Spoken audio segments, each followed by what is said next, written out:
Assalamualaikum Bre, selamat datang kembali di Guru Gembel Channel.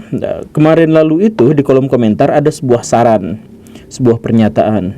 Pak Guru, jangan terlalu banyak baca buku lah, jangan terlalu banyak baca artikel jurnal ilmiah bla bla bla bla.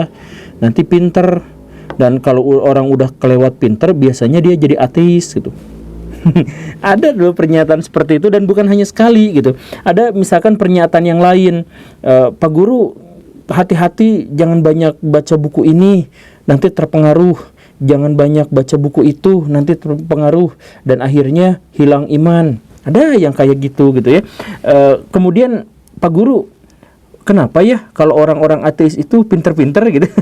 Nah kan sebenarnya pernyataan-pernyataan itu adalah pernyataan yang secara teologis seharusnya berbahaya atau seharusnya dianggap sebagai sebuah penistaan gitu. Karena kalau misalkan terlalu pintar itu sama dengan ateis atau berpotensi menjadi ateis, maka sebenarnya kebodohan berarti berpotensi menjadi agamawan gitu. Jadi agama itu adalah simbol dari kebodohan dan ateisme adalah simbol dari kecerdasan. Ya gimana ceritanya ada orang yang beragama tetapi berpikir seperti itu, kan sebenarnya jadi masalah juga. Tapi di sini saya ingin menjawab beberapa hal Baraya terkait dengan pernyataan-pernyataan ini yang nampaknya adalah keresahan dari banyak orang. Jadi artinya kalau misalkan ada orang yang sangat cerdas maka dia akan menjadi liberal, kalau ada orang yang sangat cerdas maka dia akan menjadi ateis, agnostik dan sebagainya gitu. Jadi dia sendiri sebenarnya tidak meyakini tentang hakikat kebenaran dari agamanya sendiri. Tapi ya nggak apa-apa, itu setiap orang juga berbeda-beda. Cuman maksud saya, ateisme itu harus saya jelaskan sebagai sesuatu yang tidak definitif. Tidak definitif dalam artian tidak ada satupun konklusi tentang apa arti atau apa definisi dari ateisme gitu. Jadi kalau misalkan kita melihat bahwa yang dimaksud dengan ateisme itu berarti menyangkal terhadap Tuhan, misal ya, Tuhan yang mana dulu? Karena Tuhan sendiri tidak definitif, artinya kalau misalkan Tuhan tidak bisa didefinisikan, maka penyangkalan atas Tuhan juga tidak bisa terjadi gitu. Kita tidak mungkin bisa menyangkal sesuatu yang tidak ada atau tidak kita percayai atau kita tidak bisa buktikan itu. Kan begitu sebenarnya. Nah, anggaplah misalkan ada orang yang mengatakan saya bisa mendefinisikan Tuhan, bahwa Tuhan itu adalah misalkan ya, Dia yang Maha Esa menciptakan alam semesta dan tempat tergantung segala makhluk dan seterusnya gitu ya. Apakah itu definisi Tuhan yang benar? Menurut dia, maksudnya adalah secara konklusif tidak seperti itu. Dalam satu agama ada definisi dan konsep yang seperti itu terkait dengan Tuhan. Tetapi untuk agama lain dan definisi yang lain itu berbeda lagi. Bayangkan sekarang katakanlah ada 2.500 agama di seluruh dunia. Dari 2.500 agama di seluruh dunia itu, mereka yang percaya Tuhan, konsepsinya, gambarannya, definisinya tentang Tuhan itu berbeda-beda. Karena berbeda-beda satu sama lain, maka tidak bisa masuk ke dalam kategori definitif. Dan karena tidak bisa definitif, maka tidak ada definisi konklusif tentang Tuhan. Dan karena tidak ada definisi konklusif tentang Tuhan, maka tidak mungkin ada secara konklusif orang yang bisa menjelaskan tentang penyangkalan terhadap Tuhan. Dan karena itu, maka ateisme itu sebenarnya tidak mungkin bisa dijelaskan secara umum atau general. Jadi ateisme dalam konteks ini sebenarnya sama seperti agama, yaitu apa? Yaitu benar-benar bersifat pribadi, dan definisi ateisme untuk pribadi dirinya sendiri itu tidak mungkin sama dengan orang ateis yang lain gitu. Jadi setiap ateis memiliki dalam tanda kutip agama dan kepercayaan masing-masing, dan semuanya itu tidak bisa digeneralisir, tidak bisa dijadikan sebagai satu patokan bahwa yang dimaksud dengan ateisme adalah seperti ini gitu. Nah, tapi bagaimana dengan pernyataan bahwa kan ada dalilnya di dalam Al-Quran misalkan yang begini-begini dan seterusnya gitu ya. Saya ingin jelaskan Baraya bahwa definisi tentang Tuhan yang Baraya maksud itu ada dalam kitab suci. Tetapi dari mana kitab suci itu bermula? Ya dari Tuhan. Dari mana kita percaya akan adanya Tuhan? Dari kitab suci. Dari mana kitab suci itu berasal? Ya dari Tuhan. Ya muter-muter aja kayak gitu. Jadi terkait dengan misalkan pembuktian bahwa saya bisa membuktikan bahwa Tuhan itu ada dan begini dan begitu gitu misalkan. Ya gak bisa Baraya, sejauh yang saya sadari sejauh ini kita tidak mungkin bisa membuktikan keberadaan Tuhan. Sehingga semua konsepsi-konsepsi tentang Tuhan, bahwa Dia Maha Esa misalkan, bahwa Dia itu menghidupkan, bahwa Dia tidak mati, Dia tidak tidur dan sebagainya, itu sebenarnya adalah dalam kerangka imajinatif kita aja. Kita sama sekali tidak memiliki bukti atau argumentasi yang pasti terkait pembuktian atas Tuhan. Jadi semuanya dalam bentuk imajinasi gitu. Semuanya dalam bentuk ya pikiran kita bagaimana untuk bisa memahami sesuatu yang kita percayai dan itu didasarkan pada dalil-dalil gitu, dan kemudian ada dalam benak kita tentang itu, ya kayak gitu aja sebenarnya gitu. Nah, tapi kan ada buktinya. Apa buktinya? Misalkan tentang Tuhan itu. Bukti bahwa Tuhan itu ada adalah ada kita, ada bumi, ada ciptaannya. Kan mustahil kalau sesuatu itu ada tanpa ada penciptanya gitu. Ya, itu adalah argumentasi yang sangat klasik gitu untuk membuktikan bahwa Tuhan itu ada gitu. Jadi itu permainan logika tentang Tuhan itu ada, dari mana Tuhan itu ada, atau dari mana kita bisa membuktikan Tuhan itu ada, ya dari ciptaannya. Bala-bala tidak mungkin ada tanpa ada orang yang menggorengnya atau yang membuatnya, kan begitu logikanya. Ya, tapi sebenarnya logika itu cacat gitu. Dalam artian sebenarnya ada beberapa jumping conclusion di situ. Maksudnya dari mana logikanya bahwa kalau misalkan ciptaan itu ada, maka Tuhan itu ada kan? Kan bisa aja ketika bumi ini ada, maka dia diciptakan. Tapi penciptanya nggak harus Tuhan gitu. Bisa aja makhluk dari dimensi kelima, bisa aja dia adalah alien, bisa aja manusia dari masa depan yang menciptakan simulasi dan sebagainya. Kan bisa aja seperti itu. Maksudnya kalau misalkan dikatakan bahwa bumi itu ada, maka itu memunculkan ada penciptanya, ya iya itu benar. Tetapi apakah penciptanya itu Tuhan? Ya kan belum tentu juga gitu. Mungkin aja itu selain Tuhan gitu. Dan kalaupun misalkan itu dianggap sebagai Tuhan, nah ini definisi dan konsep Tuhan setiap agama ternyata juga berbeda-beda. Jadi mungkin saja makhluk dimensi kelima itu adalah Tuhan untuk versi agama tertentu, tetapi bukan untuk versi agama yang lain gitu.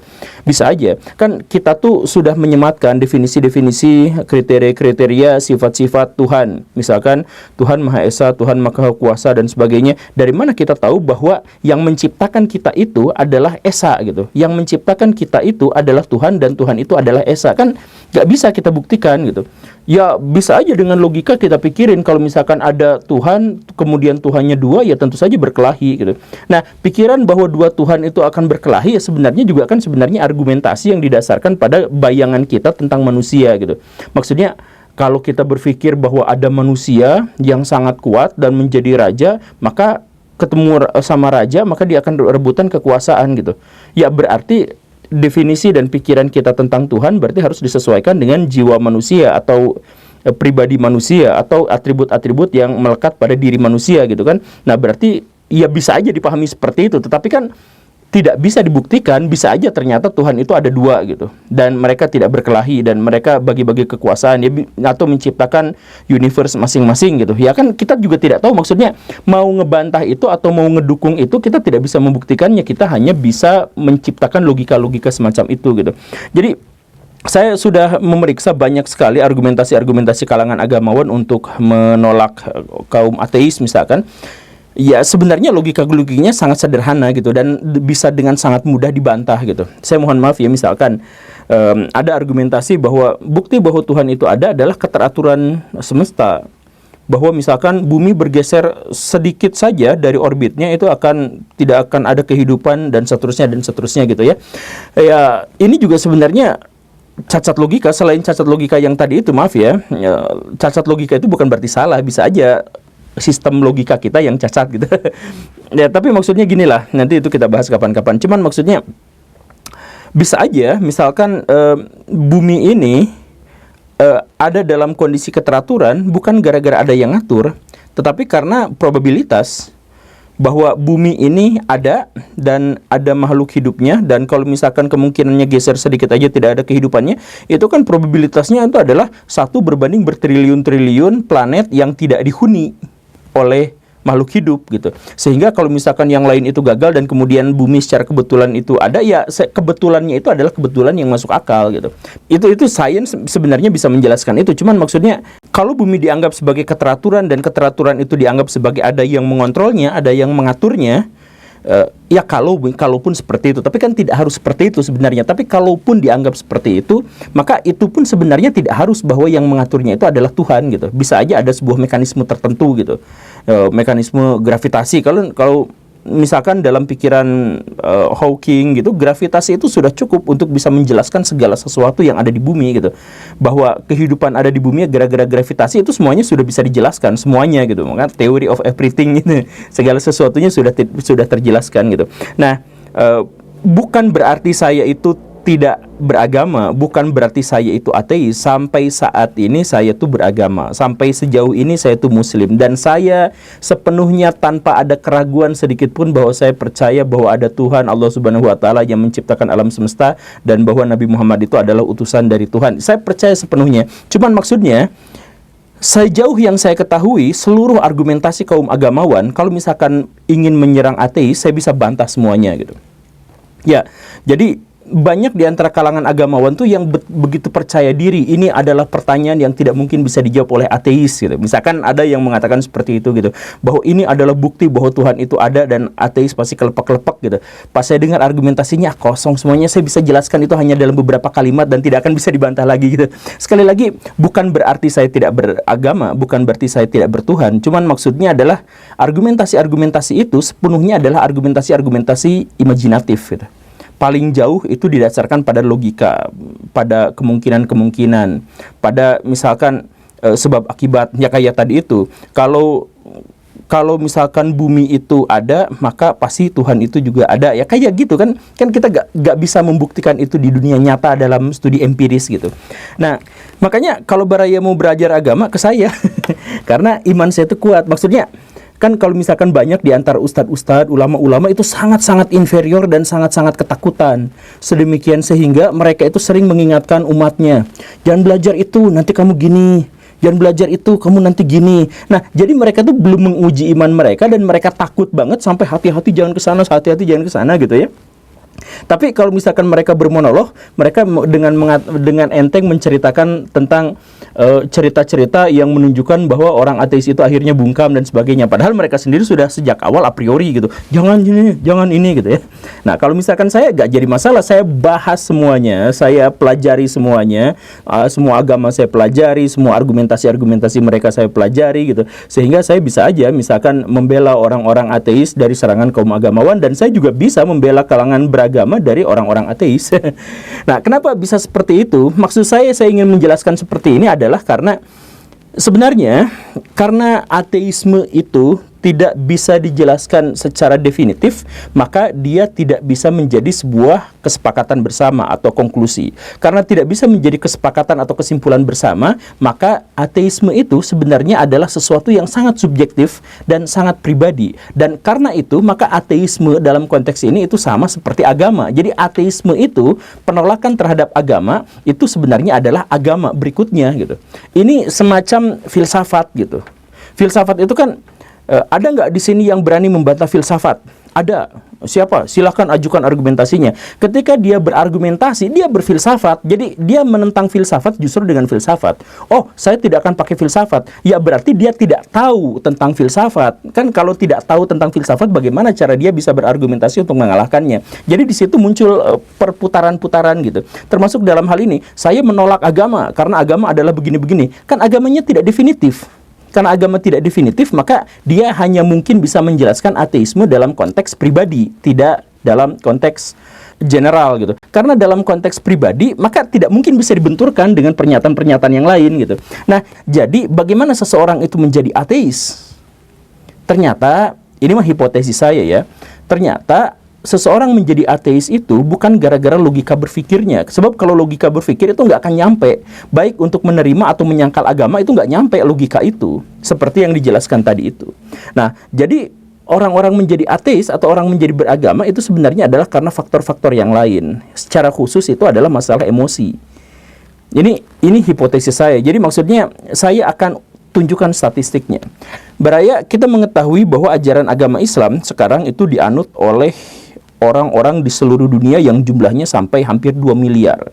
Tapi tahu nggak Baraya bahwa Islam itu sempat kesusul sama ateis. Jadi jumlah ateis naik pesat mengalahkan Islam dan hampir menyusul Kristen.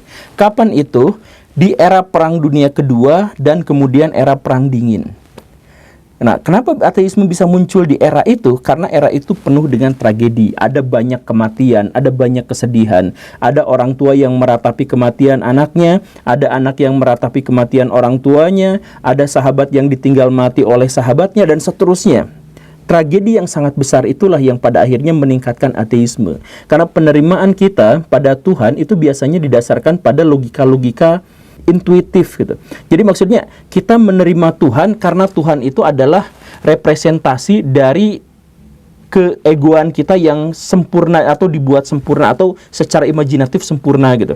Jadi Tuhan itu yang maha memberi, yang maha adil, yang maha kuasa dan sebagainya. Nah, atribut-atribut itu kan sebenarnya disematkan karena kita mengenal arti dari keadilan, maka kita sematkan yang maha berkeadilan dan sebagainya gitu kan. Nah, maka meruntuhkan ide-ide dan iman ketuhanan kita itu didasarkan justru pada pikiran-pikiran yang egois gitu. Nah, ketika ego itu akhirnya digeser, digoreng, dihancurkan gara-gara sebuah tragedi dalam perang dan sebagainya, maka ateisme muncul di situ. Jadi pemberontakan terhadap agama bukan gara-gara logika, tetapi gara-gara emosi tadi itu. Gara-gara ego kita yang tercabik-cabik gara-gara tragedi yang sangat besar itu. Dan kalau misalkan Baraya lihat, misalkan konversi besar-besaran agama di Indonesia atau keluar dari agama menjadi ateis dan sebagainya, di Indonesia paling tinggi itu di mana? Waktu zaman kapan? Zaman peristiwa G30S dan pembantaian berjuta-juta manusia setelah itu. Jadi ateisme lagi-lagi bukan gara-gara sains. Sekarang perkembangan sains udah sampai puncaknya gitu. Tapi ateisme justru relatif stagnan. Ateisme bisa muncul sangat tinggi itu justru pas perang, justru pas tragedi. Artinya apa? Artinya untuk seseorang memilih menjadi ateis atau seseorang memilih untuk menjadi beragama itu seringkali tidak didasarkan pada logika murni, tetapi didasarkan pada emosi-emosi. Makanya saya kemarin misalkan melihat beberapa orang yang secara deklaratif menyebutkan bahwa dirinya itu adalah ateis, dan kemudian dia kayaknya cerdas banget. Dia kayaknya logis banget, makanya dia ateis. Ya, saya punya pikiran yang lain gitu. Pikiran saya adalah seandainya dia tidak memiliki latar yang buruk atau tragedi di masa lalunya, kecerdasan itu justru akan dia gunakan untuk membela agama. Sebagai contoh beginilah ya. Saya pernah bertemu dengan seorang laki-laki, hafidz Quran, ahli tafsir, ahli hadis. Tapi dia kemudian memilih untuk ateis. Kenapa? Saking cerdasnya, dia milih ateis.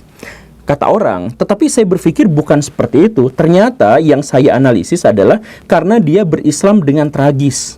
Jadi dia menjadi penghafal Quran itu adalah karena dipaksa oleh lingkungan, oleh orang tuanya, oleh guru ngajinya, sehingga dia merasa, alam bawah sadarnya ya, alam bawah sadarnya merasa bahwa dia kehilangan waktu, dia tidak bisa bergaul dengan teman-temannya, dia tidak bisa mengasah potensi dirinya dan sebagainya, karena semua waktunya habis untuk menghafal. Dia bahkan tidak boleh dengar musik, dia tidak boleh meluapkan emosinya dan sebagainya. Akhirnya kemudian ketika dia menikah pun dia dipilihkan sama orang lain. Karena apa? Hafid harus nikah sama hafid Quran. Nah, akhirnya apa? Dia menikah tidak bahagia karena tidak dengan orang yang dia inginkan. Dan setelah menikah ternyata sama-sama kikuk, sama-sama gak bisa belajar untuk beradaptasi karena waktunya habis untuk menghafal Quran selama puluhan tahun dan sebagainya. Akhirnya apa? Mereka berantem, mereka bercerai. Dan perceraian itulah yang kemudian masuk ke dalam alam bawah sadarnya bahwa agama yang terlalu membebani saya inilah yang akhirnya harus saya berontaki,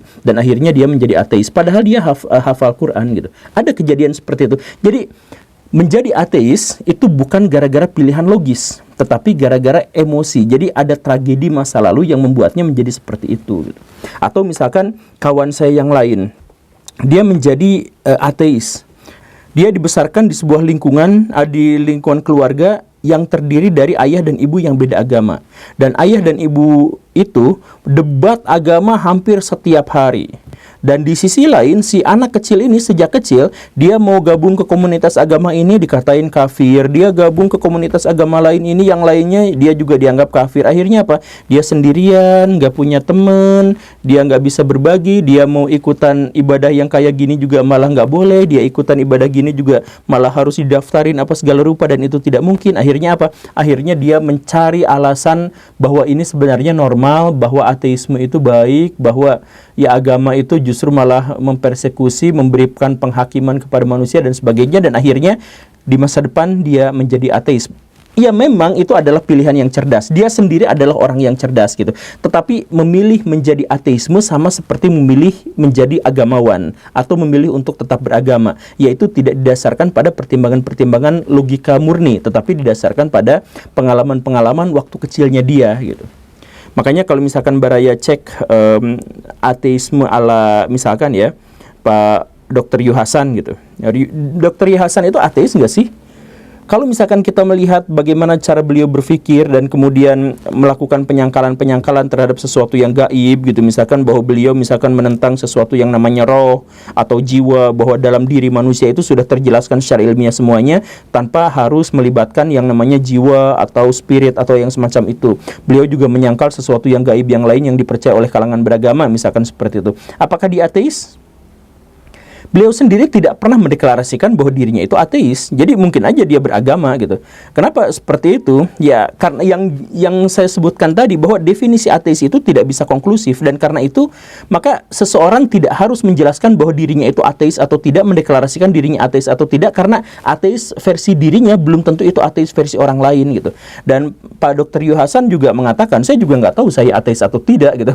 Tapi yang jelas dia tidak akan menjelaskan kepada orang lain, karena bagi dirinya menjelaskan kepada orang lain tentang nilai-nilai spiritual yang dia anut atau kepercayaan yang dia yakini itu sebenarnya malah menciptakan kerusakan mental gitu. Versi beliau seperti itu. Yang intinya apa? Yang intinya kalaupun dia dianggap sebagai ateis, bisa aja itu dalam konteks yang lain adalah beragama gitu, atau bertuhan, tetapi dalam pikiran yang berbeda sama orang lain. Dan kita tidak tahu, kita juga nggak bisa menduga-duga apa dalam hatinya gitu. Karena ateisme atau keputusan menjadi ateisme kan sebenarnya adalah urusan hati. Banyak di antara orang-orang yang beragama tapi sebenarnya hatinya ngaku ateis. Banyak orang yang ateis tapi sebenarnya dalam lubuk hatinya yang terdalam sebenarnya masih ingin beragama, masih ingin mencari Tuhan. Begitu kan? Atau misalkan kita cari contoh yang lain, Pak Rocky Gerung misal. Pak Rocky Gerung itu ya katakanlah dia ateis, tapi kita mengetahui betapa dekatnya beliau dengan kelompok-kelompok Islam, bahkan kelompok-kelompok Islam yang radikal gitu.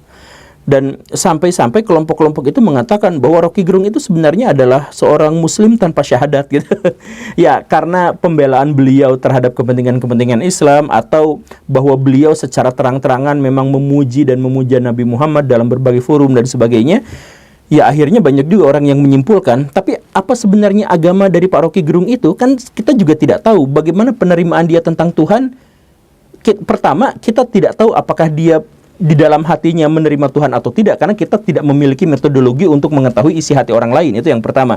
Kemudian yang kedua, kalaupun misalkan dia memiliki konsepsi tentang Tuhan, kita juga tidak tahu apakah konsepsi tentang Tuhannya itu sama dengan kita gitu. Ya, jadi pada prinsipnya adalah kalau misalkan Baraya memahami tentang ateisme, atau misalkan Baraya melihat ada orang-orang yang ateis, jangan kemudian dibuat dengan panduan-panduan atau definisi-definisi yang sudah kita pahami tentang agama dan ateisme gitu. Dan kenapa juga misalkan kita anggap bahwa orang-orang ateis itu mungkin nggak sih masuk surga gitu? Ya kan mereka tidak percaya surga, bagaimana mereka bisa masuk surga gitu?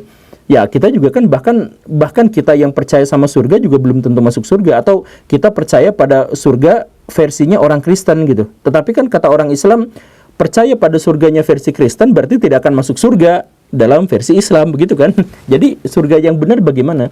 Tapi satu hal yang misalkan ingin dijelaskan di sini adalah, jangan-jangan kalau misalkan semua orang-orang ateis itu mati, atau beberapa di antara yang saya sebutkan tadi itu misalkan meninggal dunia, dan surga dan neraka itu adalah ada, katakanlah seperti itu, dan Tuhan itu misalkan adalah ada, misal, maka bisa jadi mereka itulah yang masuk surga, kitalah yang masuk neraka gitu. Nah, kenapa seperti itu? Karena mereka mencari-cari terus tentang Tuhan itu bagaimana, tentang etika yang baik itu bagaimana, dan mereka tidak pernah puas dengan upaya pencarian. Makanya mereka selalu terbuka pada berbagai kemungkinan gitu.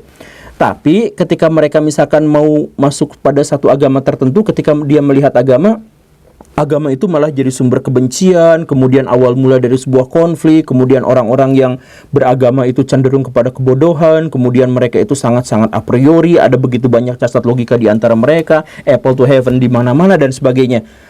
Wah, jadi sebenarnya orang ateis itu pengen cari agama yang benar, pengen cari Tuhan yang benar, tetapi selalu dihalang-halangi karena sumber dari informasi tentang Tuhan dan agama justru muncul dari orang-orang yang bobrok moralnya dan etikanya dan pikirannya dan logikanya. Mungkinkah seperti itu? Jadi kan kalau dalam Islam misalkan ya, seseorang itu tidak mungkin dihakimi dan tidak boleh dihakimi kalau dia tidak tahu. Jadi pengetahuan itulah yang akhirnya memberikan dia beban atau mukallaf gitu. Kan begitu ya. Jadi kalau saya tidak tahu tentang agama mana yang benar, maka saya tidak akan masuk neraka kalau saya mati karena saya belum dikasih tahu. Nah, mungkinkah kalangan ateis juga sama seperti itu? Mereka itu tidak akan masuk neraka karena mereka sebenarnya tidak tahu terkait dengan Tuhan dan agama. Setiap mereka berusaha sekuat tenaga untuk mencari Tuhan dan agama, justru diberikan contoh tentang sesuatu yang salah, yang penuh kekerasan dan sebagainya. Akhirnya, kalau misalkan logika berpikirnya adalah seperti itu, maka kalangan ateis itulah yang pada akhirnya masuk surga, sedangkan orang-orang yang memberikan informasi yang salah tentang Tuhan dan agama itulah yang masuk neraka.